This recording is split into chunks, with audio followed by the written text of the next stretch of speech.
The head, it's like a check or opposite. Hand off to Algier. Trying to turn the corner, and he cannot. Koo. He is 2 for 2 today, and Koo is good again. Jacoby Brissett has yet to go over there and challenge A.J. Terrell. Brissett looking the other way, and what a catch! Attempt. Brissett in trouble, and he is sacked. Grady Jarrett brings him down. A loss of 8 on the play. Brissett fires, and it's intercepted. Picked off by D. Alford.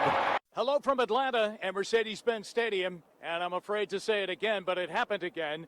Another one slips out of the hands of the Browns, who now drop to 2-2 after they dropped this one on this Sunday afternoon to the Atlanta Falcons by a final score of 23-20. This one will be characterized by missed opportunities. This is one that the Browns are going to be very upset with when they go back and they watch it. At times, the defense was excellent. At other times, they were gashed in the ground game as the Falcons literally 10-play drive without throwing a single pass. This was a game they should have had. It's a game that they put themselves in position to win, but it was the details, the little things. They did not capitalize. They failed to convert. They failed to figure out how to win. And again, they'll be looking back at missed opportunities, not just in this game, but in the first quarter of the season. They had the Jets game. They should have had this one. They should be better than they are. Let me ask y'all a question. Did we overestimate this team? Yes.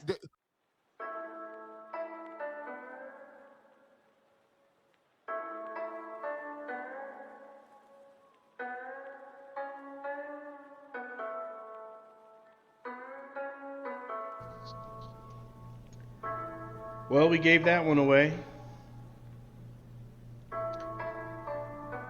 Poor execution, missed opportunities, got out-coached.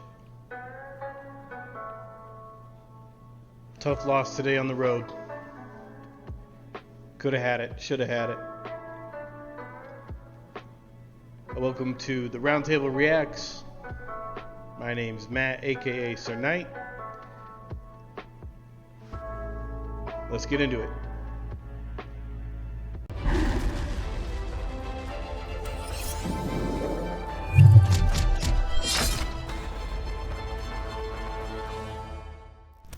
All right, guys. So that was a rough one today. Watching it, I felt we had plenty of opportunities, plenty of chances. You get 3 or 4 consecutive 3-and-outs. In the second half of an NFL football game, you need to put up some points to, give yourself the cushion you need, and the Browns definitely need one. Here's the deal.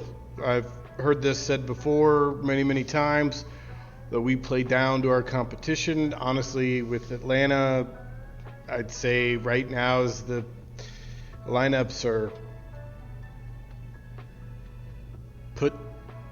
matched up, it's 50-50, and that's what happened today. Honestly, there were flashes on the defensive side of the ball that were encouraging against Marcus Mariota. How impressive is that really? Obviously, the offense, Nick Chubb, Kareem Hunt are our studs. Amari Cooper got shut down today. I know that the defensive cornerback for Atlanta is kind of up and coming, pretty good. I don't know if it was a scheme thing, but Amari, historically has done this to his teams as he'll disappear. So, we need other people to step up. And Njoku seems like he can be that guy. He's just inconsistent, and then you can't turn the ball over, man. Literally right here while I'm watching it. This is crazy. You can't do that as often as he does. Just sucks, man. Just sucks. But at the end of the day, for me, let me know how you feel about this, but for me, it was coaching. We got out-coached. We got a little too cute.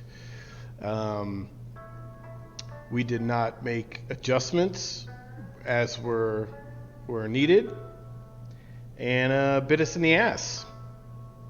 So I'm going to do a quick little recap of things that I liked. Nick Chubb, best player on the team. Should have had 6, 7, 8 more touches easily. Kareem Hunt, another 5 to 10 more touches. Between the two, you should have 40, 45 touches in a game like this. So hats off to them, the offensive line. Jacoby, again, the play at the end, did he force it? Yes. Did we force him into that situation? Yes. But I like what he's doing. I can't ask for a whole lot more. It was highly unlikely that he was going to be able to sustain the level of execution that he'd had in the previous 2 weeks,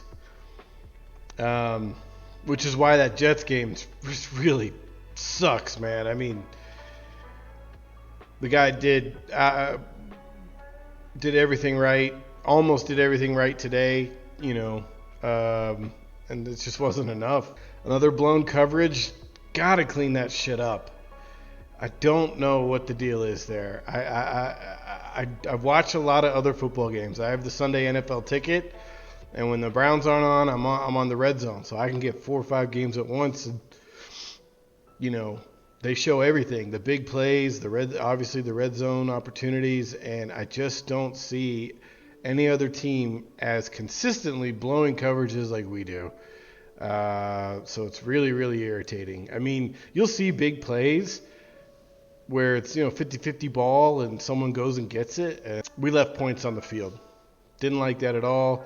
And then the play calling. The screen game was garbage today. It's usually a very unique and useful tool for this team. It was not, for whatever reason, in the cards today. But we didn't change it from it. We didn't deviate from it. And I realize you gotta try and execute on the plays you practice on, right? But it's, outside of the run game, I felt like a pretty lackluster effort. Par for the course for being a Browns fan. I'm going to put this one, at the end of the day, on the coach. There was the drive before Atlanta took the lead, right? I think we got too cute with the play calling, and the formula on the drive before worked perfectly. 20-yard run by Kareem Hunt, 28-yard run by Nick Chubb. You had asserted your will and dominance. You'd finally kind of broken the Atlanta defense down, and you were getting what you wanted.